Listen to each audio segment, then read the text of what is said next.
Anticristo, ¿quién es y qué va a hacer? Parte 1. Mostramos en el programa anterior que el anticristo se presentará, al menos en su etapa primera, como persona amable y seductora. Pero eso no significa que también tenga el alma amable y simpática.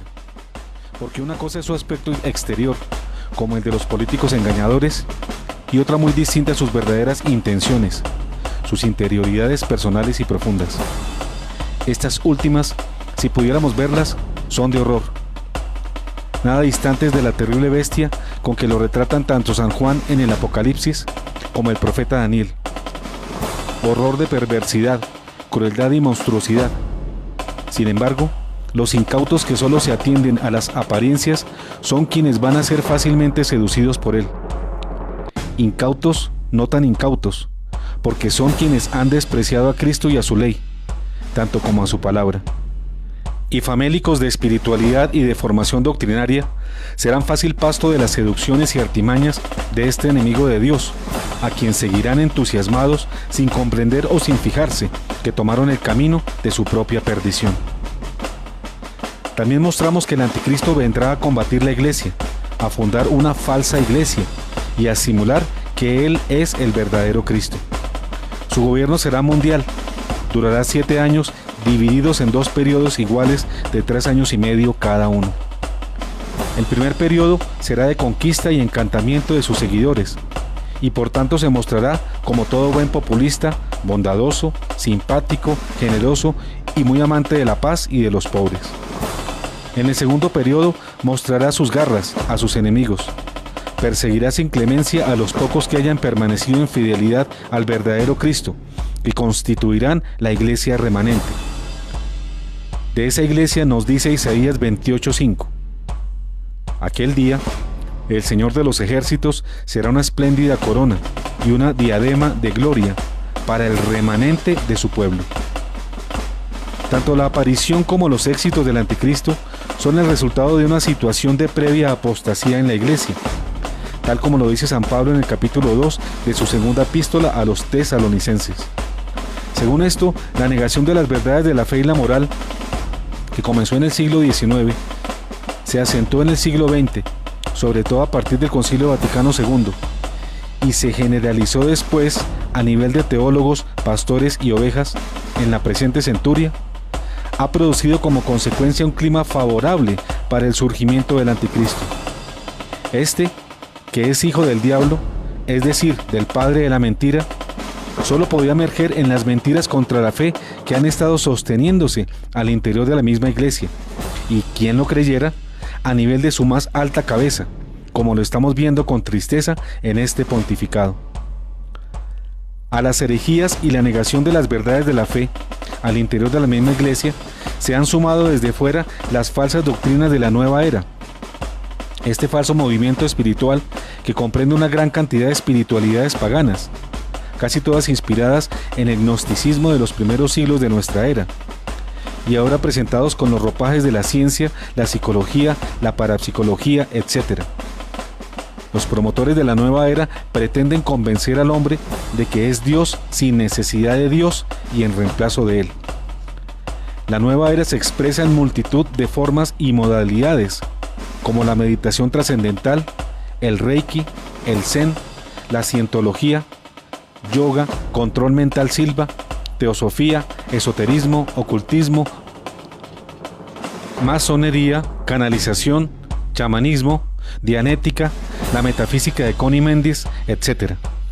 Todo esto acompañado de una interminable lista de prácticas como la brujería, magia, astrología, mancias, horóscopos, inciensos, velas de colores, cristales de cuarzo, cruces y anillos magnéticos, aromas, inciensos, tabla ouija y últimamente Charlie, etcétera, etcétera. Faltaría relacionar aquí el cuento chino de la ufología con sus avatares o falsos extraterrestres, que para no extendernos mucho y para mayor precaución de nuestros teleamigos, no existen, aunque los ovnis sí, y son comedias que ciertamente hacen los espíritus malignos para reclutar una buena cantidad de ingenuos adeptos y para preparar la humanidad a una posible manifestación en masa de estos seres diabólicos, que se haría en sus supuestas o reales naves, con el fin de servir al mismo anticristo. Todas estas perversiones y groseras manifestaciones de una falsa espiritualidad mundial, todos estos falsos prodigios, unidos a las herejías y apostasía de la Iglesia Católica, naturalmente han preparado la tierra fértil para que brote, se nutra y surja el anticristo y su par, el falso profeta o falso papa. Anticristos, precursores del gran anticristo. San Juan nos dice que antes que se presente el anticristo mayor, se han de manifestar muchos otros anticristos. En 1 de Juan 2, 18 y 19 se dice: Hijos míos, ha llegado la última hora. Ustedes oyeron decir que vendría el anticristo. En realidad ya han aparecido muchos anticristos, y por eso sabemos que ha llegado la última hora. Ellos salieron de entre nosotros, sin embargo, no eran de los nuestros. Si lo hubieran sido, habrían permanecido con nosotros, pero debía ponerse de manifiesto que no todos son de los nuestros. Efectivamente, se han señalado como anticristo o precursores de él a varios personajes del pasado, como Nerón, el cruel emperador romano que gobernó en el siglo I de nuestra era, que quemó a Roma y culpó de ello a los cristianos, contra los que desató una terrible persecución que continuaron después otros emperadores, hasta culminar en la última y más terrible de Domiciano, en quienes muchos otros creyeron ver también al anticristo. Algunos otros personajes a lo largo de la historia humana han sido señalados también de anticristos. Recientemente a Napoleón en Francia, a Adolfo Hitler en la Alemania nazi, a José Stalin en la Unión Soviética comunista. Algunos líderes poderosos anticristianos, recientes y actuales, en la práctica también son anticristos. Sin embargo, esos y muchos otros personajes más que no mencionamos son apenas precursores del anticristo. Anticristos ciertos, pero de segunda categoría, comparados con el que está escrito en el Apocalipsis para el final de los tiempos. Estos han sido anticipos del peor de todos, cuya aparición pública es inminente, porque parece que ya está actuando en la sombra, y aunque se barajan algunos posibles candidatos, e incluso se dan ya hasta posibles nombres del personaje, como el de Maitreya, pensamos que estos no son sino globos de ensayo de Satanás, quien es el verdadero inspirador y padre del anticristo. Estos del pasado son agentes del diablo, encargados de mostrarle las reacciones del mundo a lo largo de la historia para conseguir que la estrategia de la final aparición del mayor anticristo sea contundente y exitosa. Tipo y antitipo. Dios anuncia ayer lo que vendrá mañana. Varios anticristos llegaron antes del definitivo. Varios ciertos anticristos menores debían venir antes de aquel a que se refieren las Sagradas Escrituras como el Hijo de Satanás. ¿Pero por qué y para qué? Para entender esto hay que recordar que en la Biblia hay lo que San Agustín llamó tipo y antitipo. El tipo son las conexiones históricas entre hechos, personas o cosas del Antiguo Testamento y hechos, personas o cosas semejantes en el Nuevo Testamento. Mientras que el antitipo son los hechos, personas o cosas del Nuevo Testamento que tienen su tipo en el Antiguo Testamento. El tipo es, pues, una imagen, situación o representación de algo que sucederá en el futuro, mientras que el antitipo es la realidad de la cosa que el tipo representa o emula y su consumación. Por ejemplo, en San Mateo se establece un claro punto de analogía entre el Antiguo y el Nuevo Testamento, entre Jonás y nuestro Señor Jesucristo. En su Evangelio, capítulo 12, verso 40, se dice: Como estuvo Jonás en el vientre del gran pez 3 días y 3 noches, así estará el Hijo del Hombre en el corazón de la tierra 3 días y 3 noches. Aquí es el mismo Señor quien establece un claro punto de comparación. Jonás es un tipo de Jesús en la sepultura. Los 3 días en la tumba de Jesús son un antitipo de la permanencia de Jonás 3 días en el vientre del pez. El tipo puede llamarse también sombra. el antitipo, la realidad de la cosa reflejada con esa sombra. Colosenses 2:16 a 17 dice: Por tanto, nadie os critique en asuntos de comida o de bebida, o en cuanto a días de fiesta, luna nueva o sábados. Todo esto es sombra de lo que ha de venir, pero el cuerpo es de Cristo. Y Hebreos 10:1 dice: La ley, teniendo la sombra de los bienes venideros, no la imagen misma de las cosas, nunca puede, por los mismos sacrificios que se ofrecen continuamente cada año, hacer perfectos a los que se acercan. ¿Por qué tipo y antitipo? Porque la Biblia dice que todo tiende a repetirse. Así lo enseña el libro de Eclesiastés 1:9. Lo que fue, eso mismo será. Lo que se hizo, eso mismo se hará. No hay nada nuevo bajo el sol. Esto tal vez se aclara más con lo dicho por Martin Heidegger, el famoso existencialista alemán, cuando afirmó: se repite no lo igual, pero sí lo mismo. En el fondo lo que está diciendo es que en cada nuevo acontecimiento hay algo que repite lo de antes, pero también algo completamente nuevo. El tipo y antitipo bíblicos se replican también en la historia de la humanidad respecto al plan de salvación de Dios para los hombres. Por eso varios anticristos que no fueron reseñados bíblicamente lo son efectivamente por sus obras y acciones. Es el caso de Nerón, el emperador romano del siglo I. Según esto, Nerón es el tipo de un antitipo que vendrá más tarde, que es el verdadero anticristo. En la época de Nerón, después de su muerte, surgió la leyenda de que iba a resucitar. Esto a pesar de estar bien muerto porque se había suicidado. Los supersticiosos romanos se afirmaron en esta leyenda y pretendían ver a Nerón resucitado. San Juan, que escribe el Apocalipsis en esos tiempos, proyecta espiritual y santamente hacia el futuro lejano ese mismo hecho, persona o cosa, ese tipo llamado Nerón, que aplica al antitipo, es decir, al gran anticristo que está por manifestarse en nuestros días. Anticristo menor, tipo en el pasado, del anticristo mayor, antitipo que está por aparecer. En resumen, el anticristo simulará una muerte y una resurrección. Buscará hacer los mismos milagros, signos y señales mesiánicas de Jesús, con el fin de que la gente crea que es Jesucristo en su segunda venida y lo adore así confiadamente. Por eso San Juan en Apocalipsis 13, 7 y 8 continúa: y todos adoraron al dragón, porque él le había cedido el poder, y también adoraron a la bestia diciendo: ¿quién se le puede igualar? ¿Y quién puede luchar contra ella? Y la adoraron todos los habitantes de la tierra, cuyos nombres no figuran desde la creación del mundo en el libro de la vida del Cordero que ha sido inmolado. Obrador de prodigios y maravillas. San Pablo nos muestra que el anticristo hará grandes signos y falsos milagros.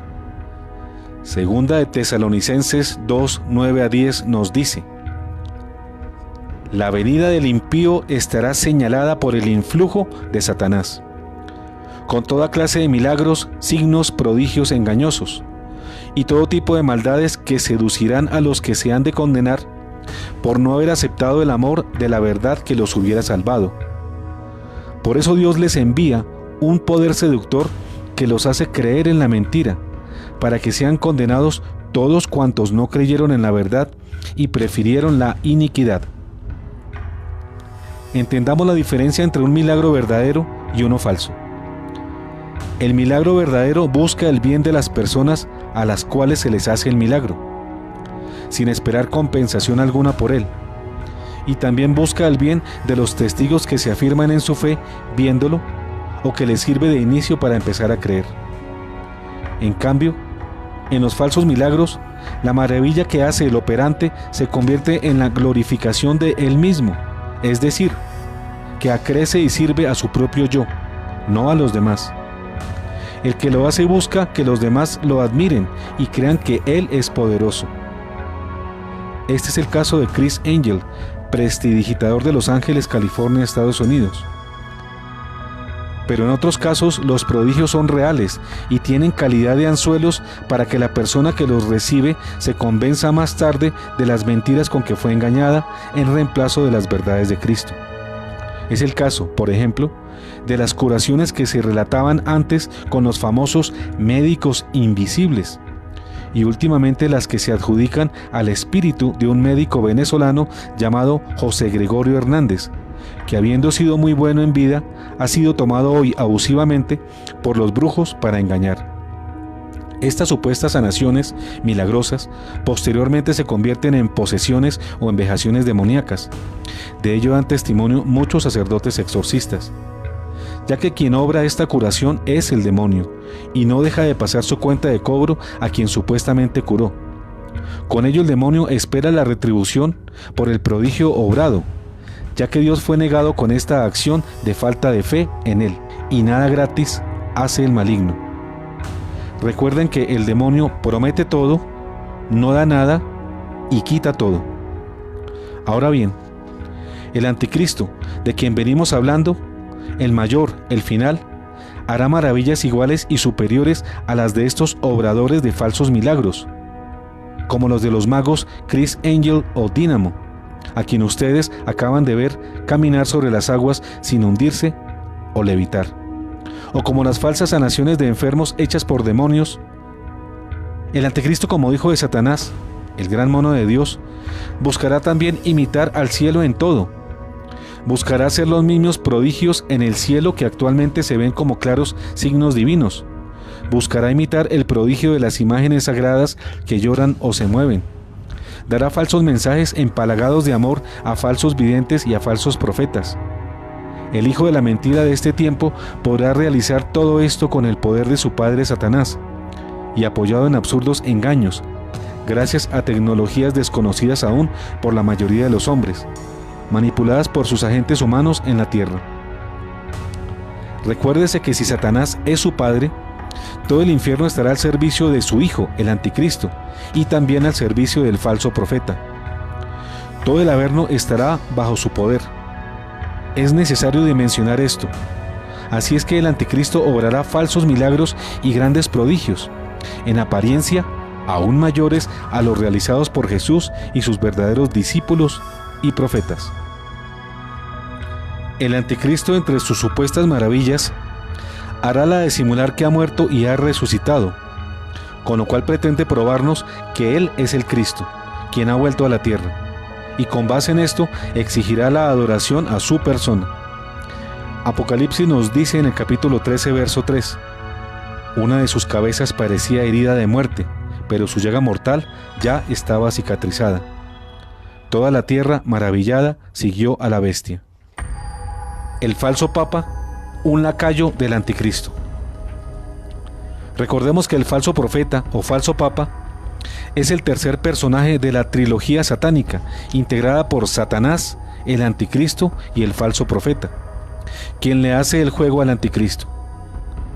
Por eso los versos 12 y 13 del mismo capítulo 13 del Apocalipsis nos expresan: esta bestia, el falso papa, ejercía todo el poder de la primera y estaba a su servicio, y logró que la tierra y sus habitantes adoraran a la primera bestia, el anticristo, a aquella cuya llaga mortal se había cicatrizado. El falso profeta o falso papa también realiza grandes prodigios y falsos milagros al servicio del anticristo.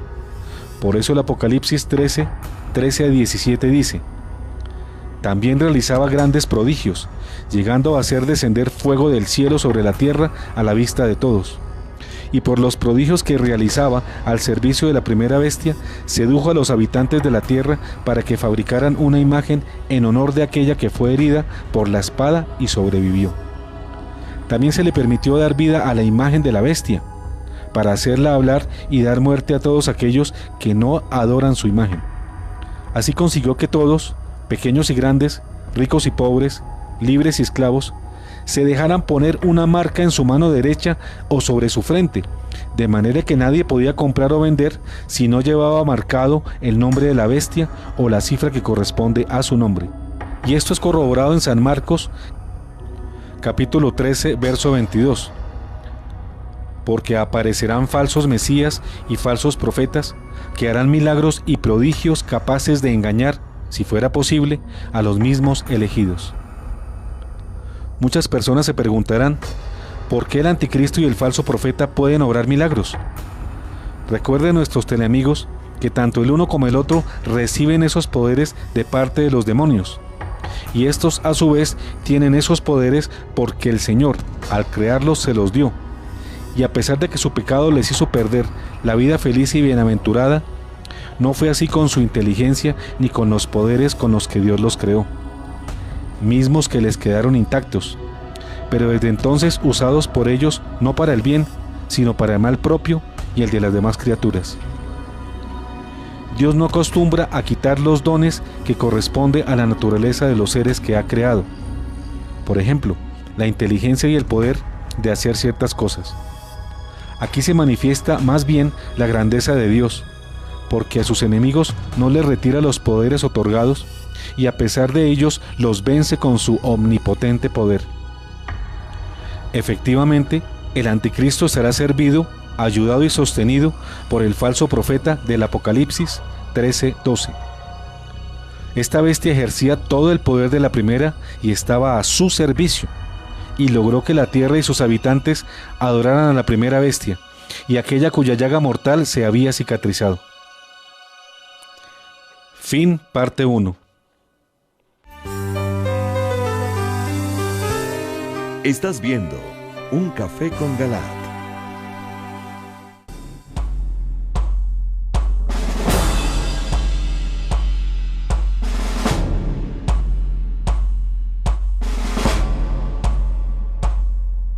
Anticristo, ¿quién es y qué va a hacer? Parte 2. Incendiario convertido en bombero. El anticristo es un hombre rebelde, pendenciero y guerrerista, pero con hipocresía y gran astucia mostrará rostros de benevolencia y se mostrará como hombre de paz. Suscitará guerras entre las naciones, manipulando secretamente a unos y a otros, sosteniendo las cuerdas del poder en sus manos, y en un momento determinado hará que cesen las contiendas y se firme la terminación de los conflictos. Es de esta manera como el incendiario será considerado el gran bombero, que apagará el fuego, pero pocos sabrán que fue provocado por él mismo. Así podrá mostrarse como un héroe, un hombre gestor de paz.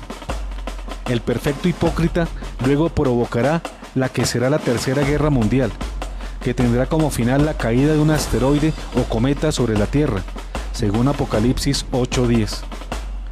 Cuando el tercer ángel tocó la trompeta, un astro enorme que ardía como una antorcha cayó del cielo sobre la tercera parte de los ríos y de los manantiales. Con lo cual se realizarán los 3 días de oscuridad de que hablan los profetas Amós, Sofonías y Joel. Amós 5:18-20 nos dice: Ay de los que suspiran por el día del Señor. ¿Qué será para ustedes el día del Señor? Será tinieblas y no luz, como cuando alguien huye de un león y se topa con un oso, o al entrar en su casa apoya su mano contra la pared y lo muerde una serpiente. El día del Señor será de tinieblas y no luz, será oscuro, sin ningún resplandor. Y el mismo Amós capítulo 8 verso 9 agrega: Aquel día, oráculo del Señor, yo haré que el sol se ponga al mediodía, y en pleno día cubriré la tierra de tinieblas. Sofonías 1:15 corrobora: Día de ira será aquel, día de angustia y aflicción, día de ruina y desolación, día de tinieblas y oscuridad, día nublado y de sombríos nubarrones. Y Joel 2:1-2 confirma: Toquen la trompeta en Sión, hagan sonar la alarma en mi montaña santa, tiemblen todos los habitantes del país, porque llega el día del Señor, porque está cerca, día de tinieblas y oscuridad, día nublado y de sombríos nubarrones.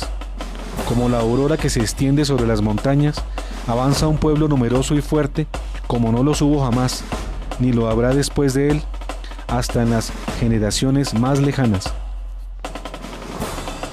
Todo esto se consumará en el Armagedón, de que habla el Apocalipsis en el verso 16, capítulo 16, cuando los espíritus demoníacos reunirán a los reyes en un lugar que en hebreo se llama Armagedón. No hay que confundir la derrota definitiva del anticristo y del falso papa con la del demonio o Satanás y sus huestes infernales.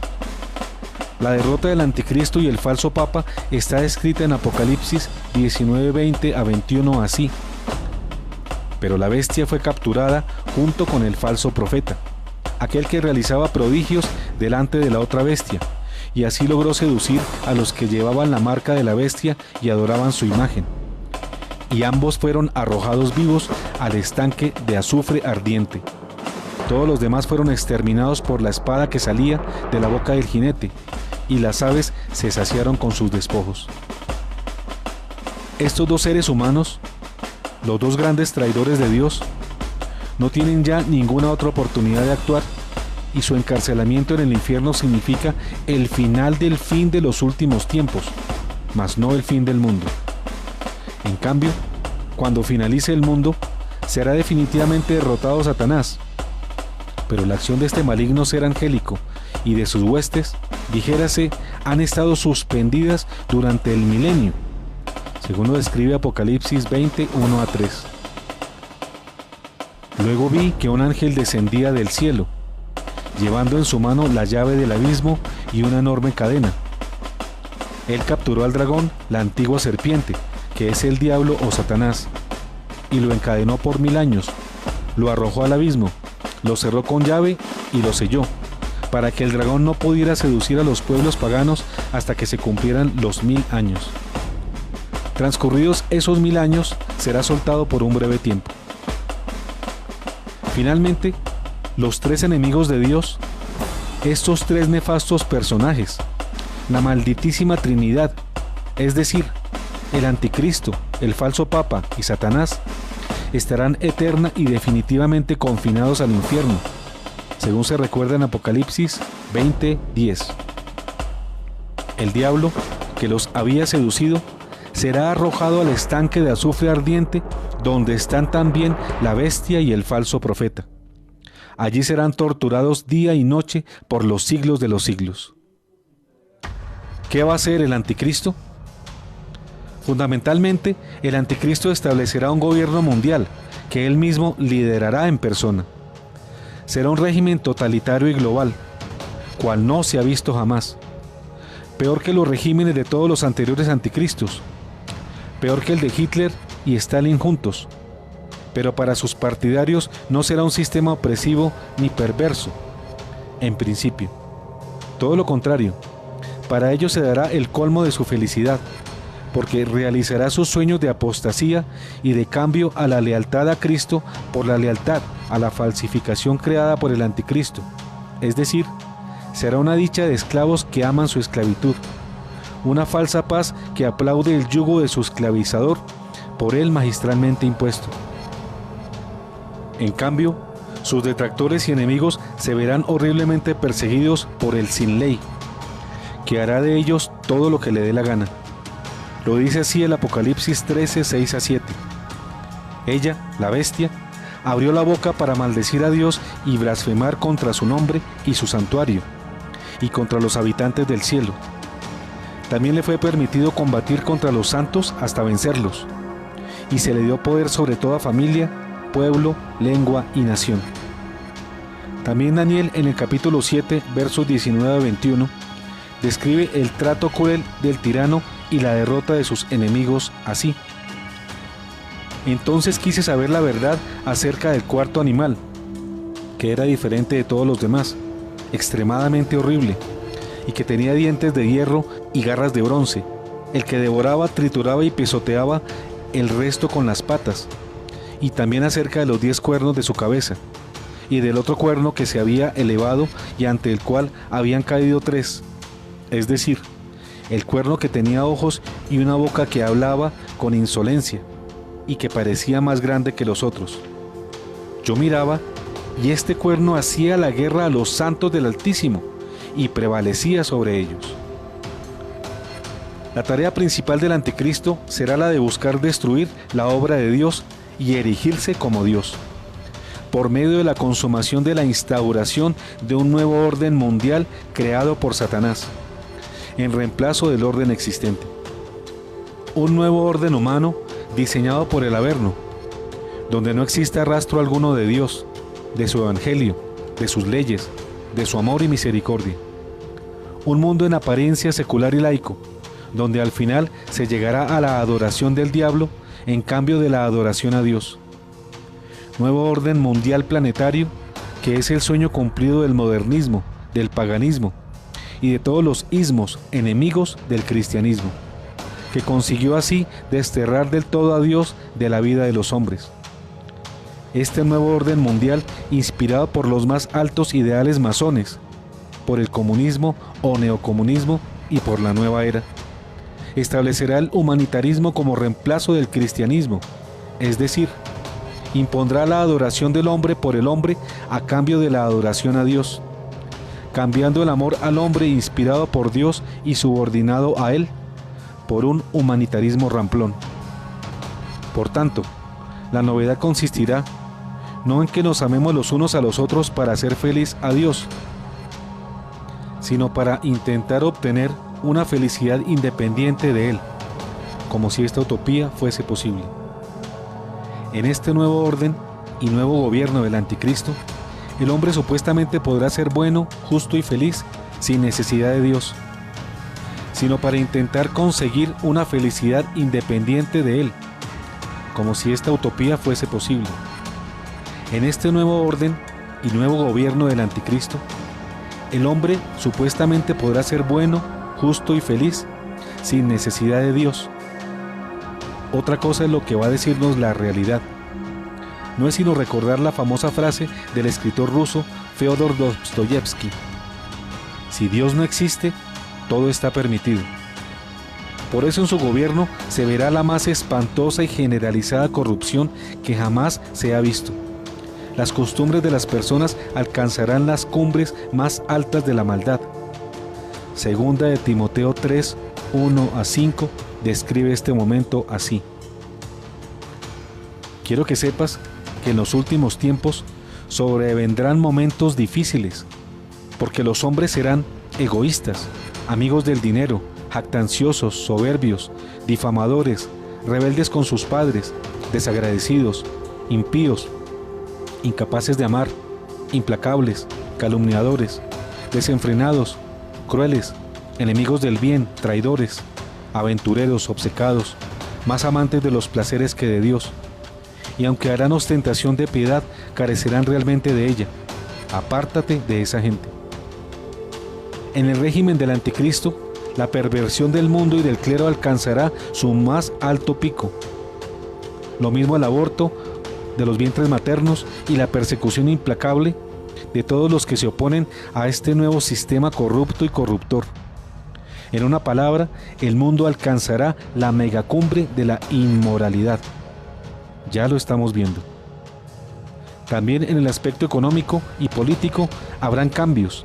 En el aspecto económico, por ejemplo, habrá una moneda electrónica en cambio del papel moneda, para ser usada en todas las transacciones.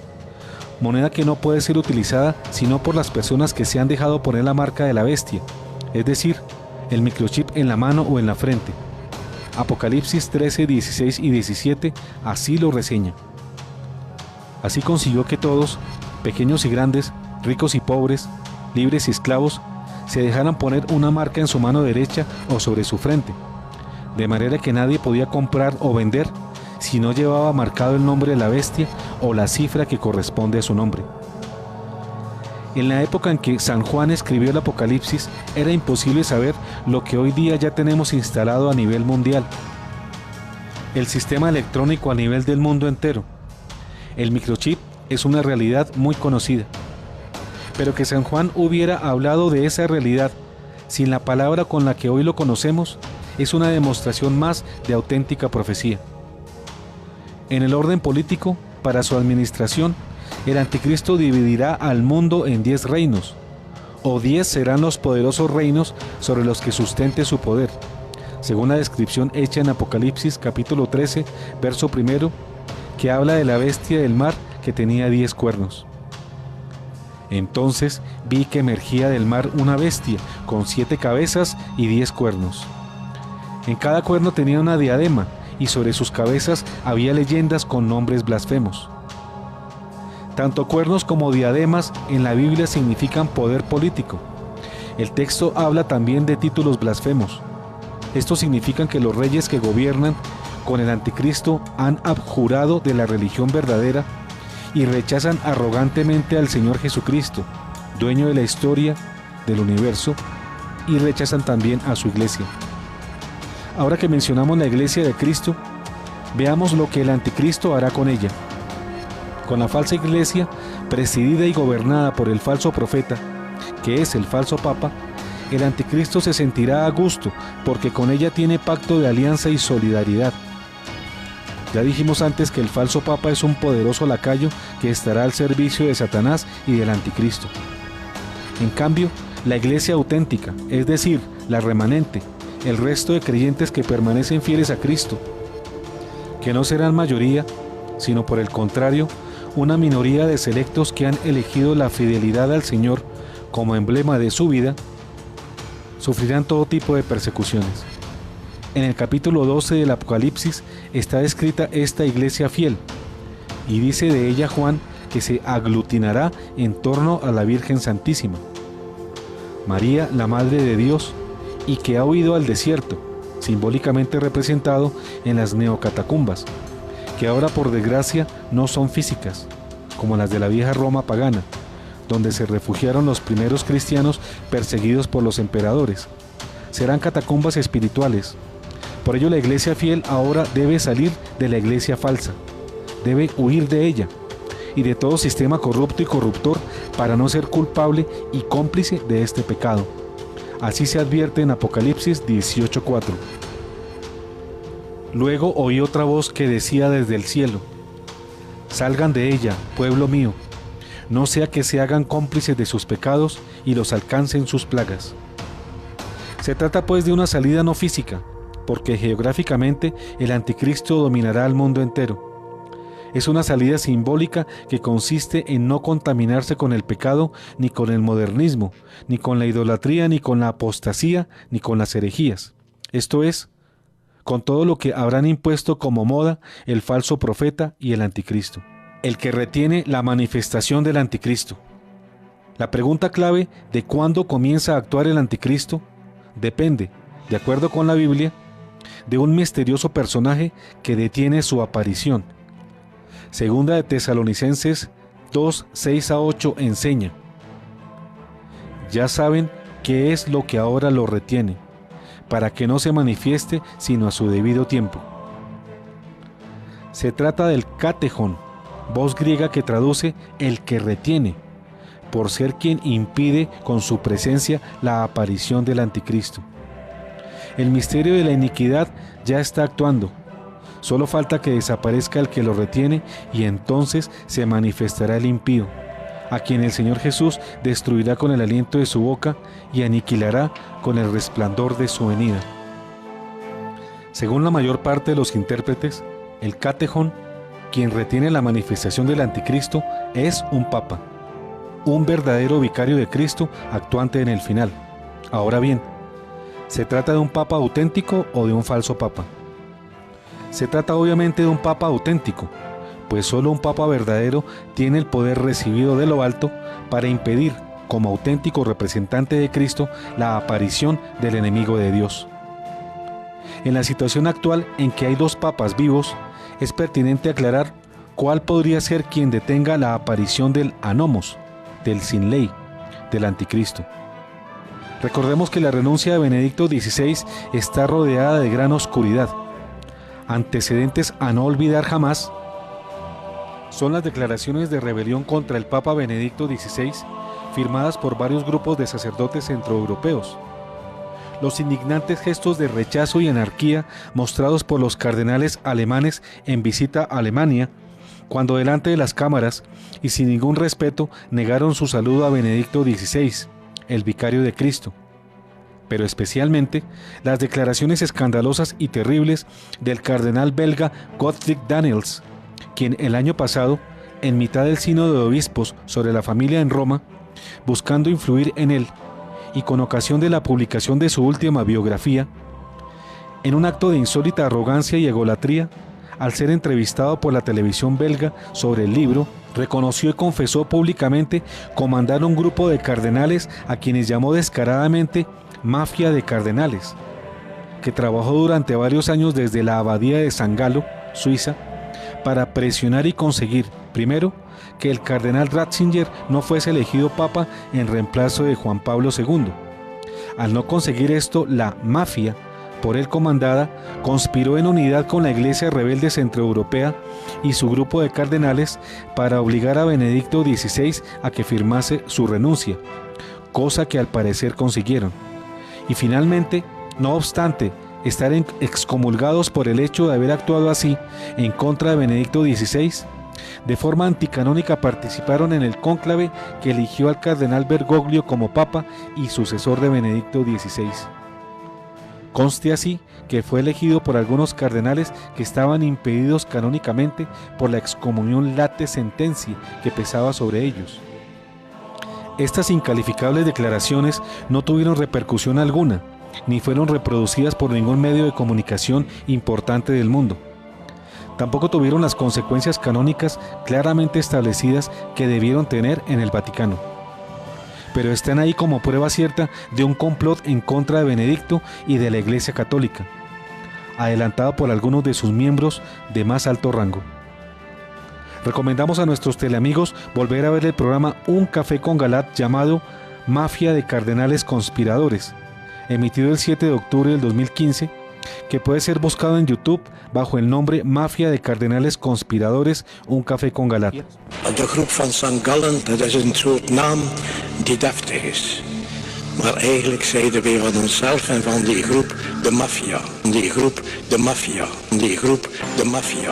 Por si todo lo anterior no fuera ya suficiente, para empañar y oscurecer el panorama de la renuncia de Benedicto XVI y el controvertido nombramiento de Francisco como papa, el 11 de febrero de 2013 el papa Ratzinger presentó renuncia y con ella ciertamente dejó de ser obispo de Roma, pero no hay claridad total acerca de si realmente dejó de ser vicario de Cristo, por la manera fraudulenta como fue manejado el cónclave que eligió a Francisco y por los vicios hallados en la propia renuncia de Benedicto XVI.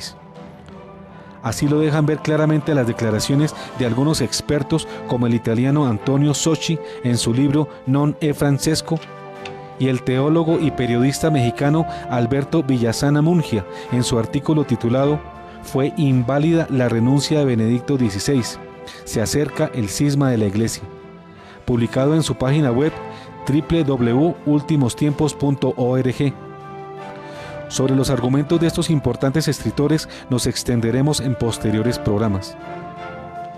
Con todo esto y la acción del mafioso grupo de cardenales de San Galo, comandado por el decano de cardenales Gottfried Daniels, se pone una espesa sombra de duda sobre la renuncia de Benedicto XVI y sobre la elección del propio cardenal Bergoglio como papa, lo que es fuente de grandes inquietudes en el pueblo de Dios y en toda su iglesia.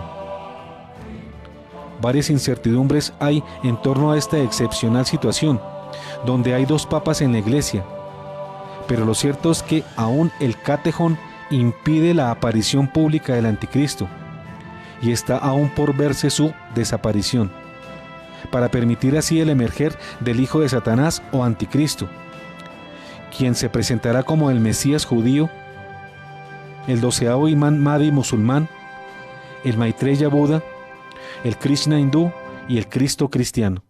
La victoria final es de Dios. A pesar de todo lo espantoso que de cierto sucederá, la victoria final será de nuestro Dios. Recordemos que los tres enemigos de Dios, Satanás, el anticristo y el falso papa, junto con sus huestes infernales y seguidores terrenales, serán finalmente arrojados, encarcelados y confinados eternamente en el infierno. Con los hombres que hayan permanecido fieles a Cristo, nuestro Señor instaurará un nuevo reinado llamado el milenio. Sobre el milenio hay dos corrientes, una que piensa que el milenio va a suceder en el futuro, que tiene una gran cantidad de padres de la iglesia de la etapa llamada patrística, al igual que un buen número de santos y de teólogos a su favor, y otra encabezada por San Agustín en la segunda etapa de su vida, que afirma que el milenio comenzó a ocurrir desde la resurrección y ascensión de Cristo, y que a lo largo de estos 2000 años ha venido cumpliéndose. Por tanto, lo que se describe como final en la Biblia sigue sujeto a esta dualidad interpretativa, es decir, si el milenio está por venir, el final es de un ciclo histórico llamado los últimos tiempos, precisamente comenzado con la resurrección y ascensión de Cristo a los cielos. Pero si el milenio ya ocurrió o está ocurriendo, el final próximo es el del mundo, y por tanto se acerca el comienzo del cielo. ¿Cuál de estas dos posiciones tiene razón? Esto está por dilucidarse, y lo veremos, con la gracia de Dios, posteriormente en otros programas.